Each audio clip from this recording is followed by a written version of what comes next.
Morning, friends. I am Professor Kailas Mahajan, MA BA from Swami Vivekananda सार्वजनिक वाचनालय पिंपळनेर संचलित late Sukhdev Nana Pagare higher secondary ashram school Kusumba taluka and district Dhule. Friends, first I would like to say welcome to YouTube my channel which I have created. Small changes makes big difference. Friends, सोच बदलो दुनिया बदल जाएगी.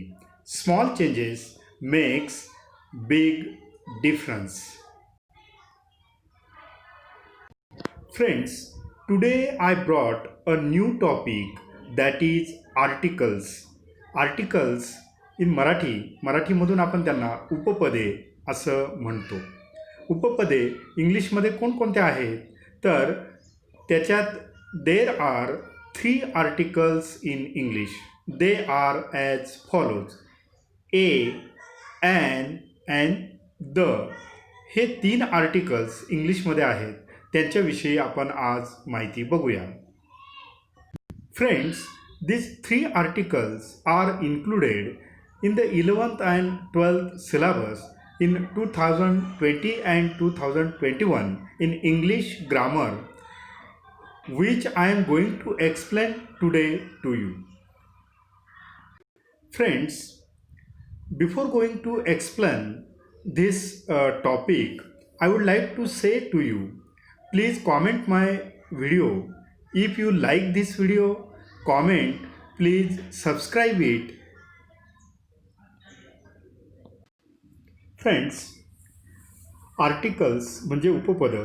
इंग्लिशमध्ये indefinite articles म्हणजे अनिश्चित उपपदे आणि डेफिनिट आर्टिकल्स म्हणजे निश्चित उपपदे. अशा पद्धतीने 2 क्रायटेरियाज केले गेलेले आहेत.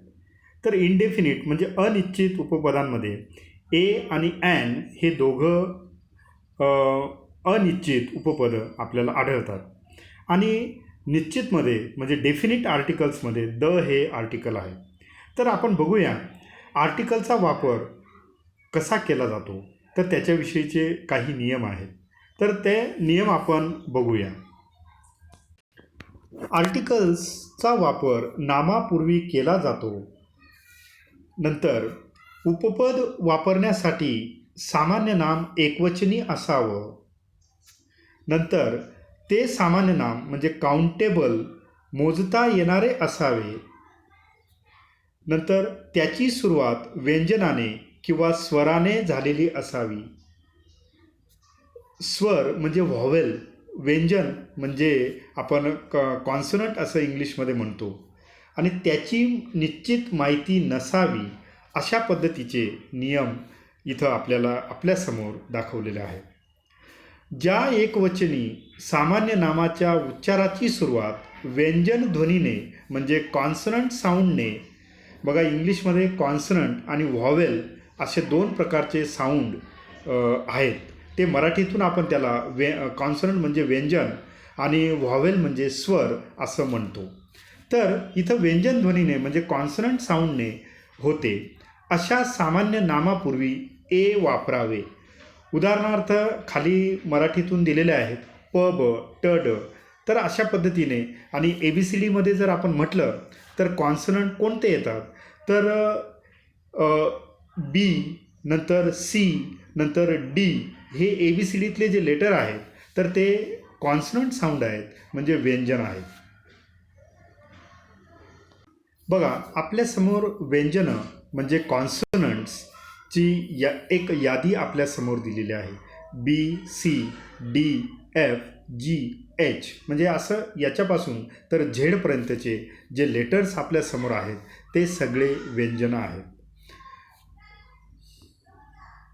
तदनंतर ज्या एकवचनी सामान्य नामाच्या उच्चाराची सुरुवात स्वर ध्वनीने म्हणजे व्हॉवल साऊंडने होते अशा सामान्य नामापूर्वी ॲन वापरावे. याच्यामध्ये बघा अ, आ, इ, ई, उ, ऊ, ए, ए, ॲ, ऑ, ए अशा प्रकारचे मराठीतून. नंतर काही व्हॉवेल ग्लाइड्स म्हणजे जे 2 स्वर एकत्र आलेले असतात त्यांच्या आधीही आपण ॲनचा वापर करू शकतो. म्हणजे ए ई, आ ई, ऑ ई, अ उ, आ उ, ई ए उ आणि ऑ अशा प्रकारचे जे साऊंड असतात इंग्लिशमध्ये, तर त्यांच्या आधी ॲनचा वापर करावा. स्वर बघा, इथं आपल्यासमोर काही व्हॉवेल्स दिलेले आहेत. ए ई, आय, ओ, यू हे 5 स्वर यांच्याने जर एखाद्या वर्डचा उच्चार होत असेल, तर त्याच्या आधी आपल्याला ॲन हे उपपद वापरावं लागतं. फॉर एक्झाम्पल तिथं दिलेलं आहे ॲन ॲपल, म्हणजे त्याचा उच्चार ॲपलचा ॲने या उच्चाराने स्वराने त्याचा उच्चार होतो, म्हणून त्याच्या आधी ॲनचा वापर केला गेलेला आहे. ॲन इंक पॉट, मग आय, नंतर ॲन एलिफंट म्हणजे ए, नंतर ॲन ऑक्स, बघा तर ऑक्स म्हणजे ऑने सुरुवात झालेली, नंतर ॲन अम्ब्रेला अने सुरुवात झालेली, ॲन एग. तर अशा पद्धतीने फ्रेंड्स, काही सामान्य नामांची सुरुवात व्यंजनाने म्हणजे कॉन्सनंटने होते, पण उच्चार मात्र स्वराने होतो, अशा नामापूर्वी ॲन वापरावा. हा एक पुढचा नियम आहे.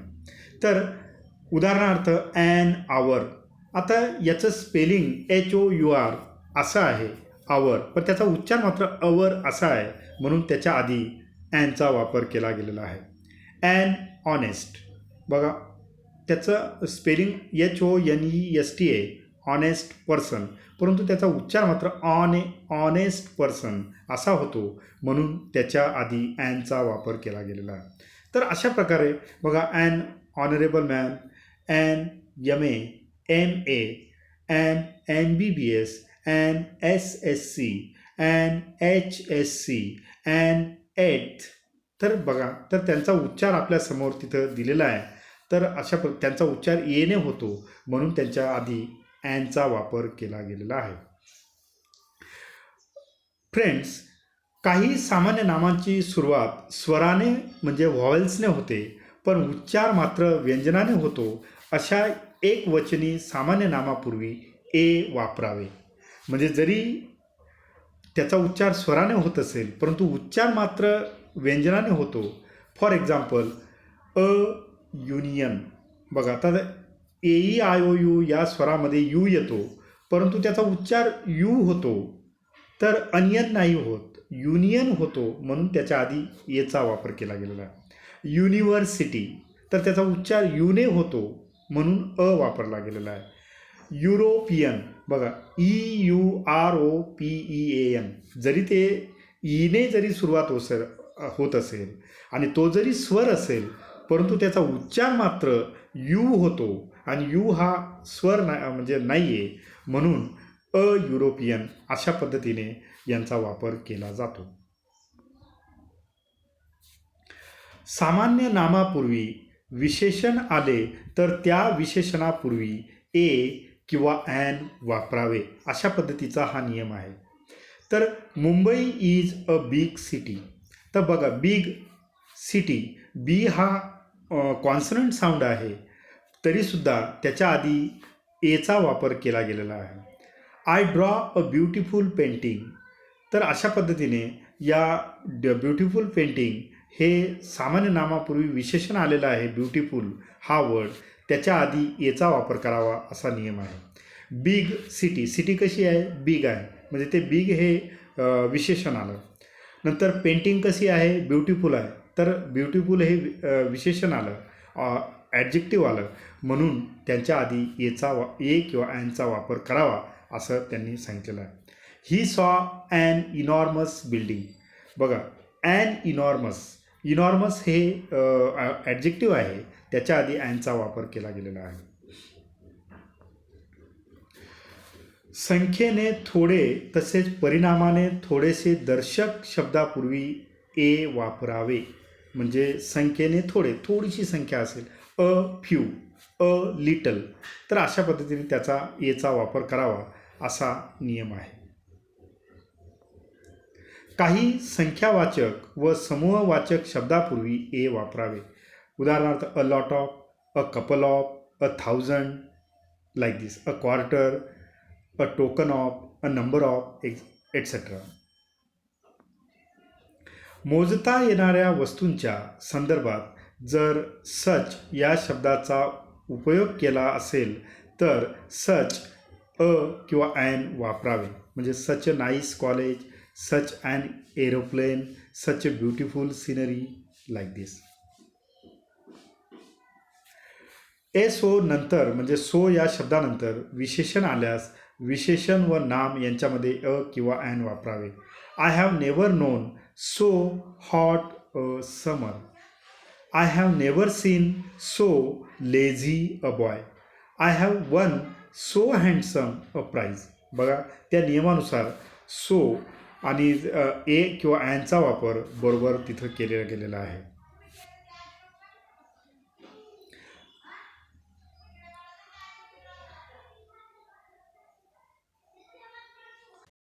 Friends, there are lot of rules about how to use a and an article. You have to refer the grammar book little bit and read there. Some short small rules are there. You have to read there and you will get the information about how to use the a and an article in English. Now I am going to little bit explain about how to use the article in English. The is a definite article and there are some rules about how to use the article in English. Here दचा वापर पवित्र ग्रंथांच्या नावापूर्वी करावा असा एक नियम आहे. The Mahabharata, the Bible, the Vedas, etcetera. नंतर सामान्य अर्थाने एखाद्या वस्तूचा उल्लेख केलेला असेल तर द हे उपपद वापरू नये असं म्हटलं गेलेलं आहे. Gold is a precious metal. Bread is made from flour. Lead is very heavy metal. तर याच्या आधी दचा वापर केला गेलेला नाही आहे. पण त्या वस्तूचा संदर्भ जर विशिष्ट प्रकार किंवा नमुना म्हणून दिलेला असेल तर द हे उपपद वापरावे. बघा थोडंसं कशा पद्धतीने म्हणजे चेंज झालेला आहे. The gold mine in India is of poor quality. तर त्याचेसुद्धा उदाहरणं आपल्यासमोर दिलेलं आहे. They were grateful for the bread we gave them. The book you want is out of print.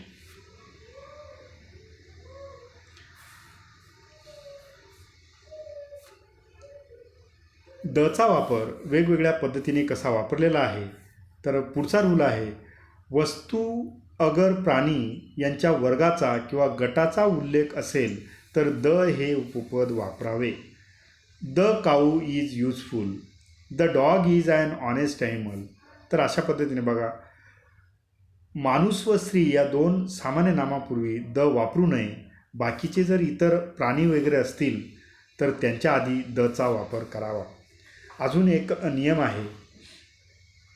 दैनंदिन जीवनात सामान्य अर्थाने जेवणाचा उल्लेख केल्यास द वापरू नये.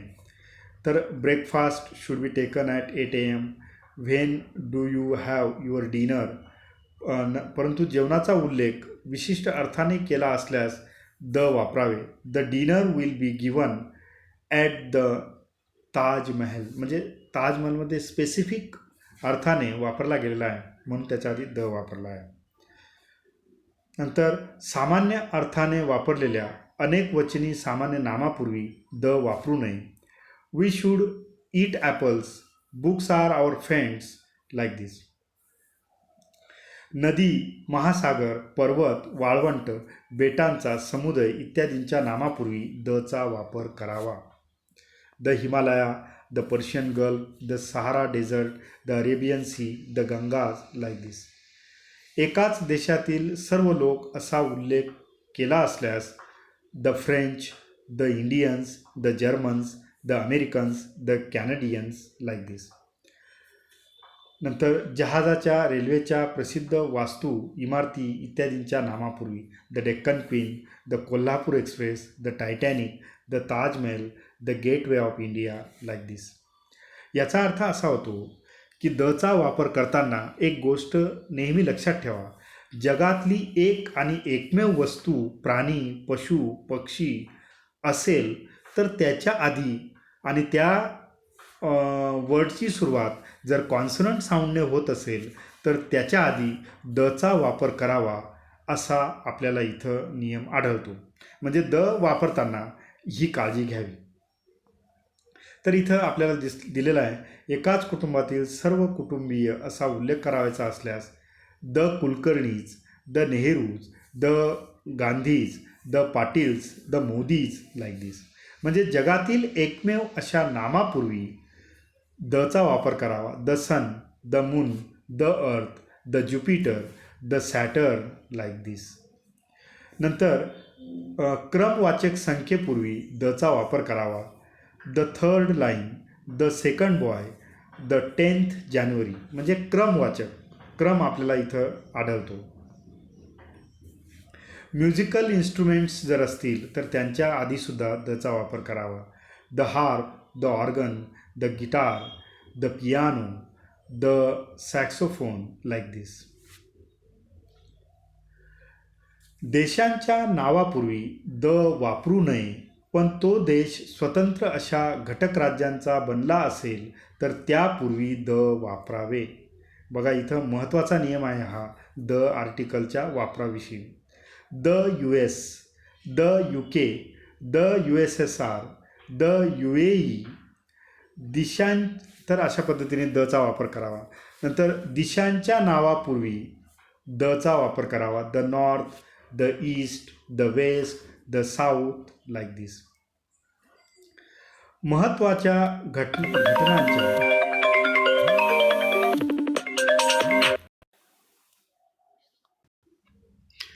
फ्रेंड्स, पुढचा नियम आहे, एखाद्या वस्तूचा उल्लेख आधी आला असेल तर तिचा परत उल्लेख करताना द वापरावे.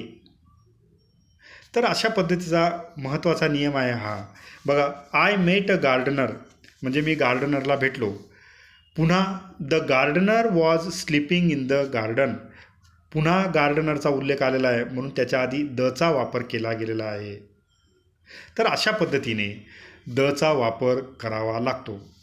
नंतर जर्नलच्या नावापूर्वी, बघा जर्नलच्या नावापूर्वी दचा वापर, द इंडियन जर्नल. तर अशा पद्धतीने द या आर्टिकलचा वापर करावा लागतो. Friends, A, an, and the, these are three important articles in English. How we have to use a and an, the rules and example I explained to you.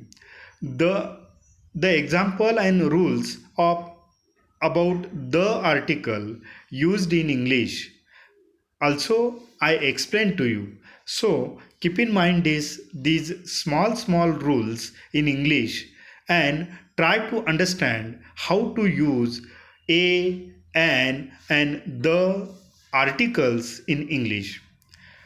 I am going to stop here. Friends, thank you.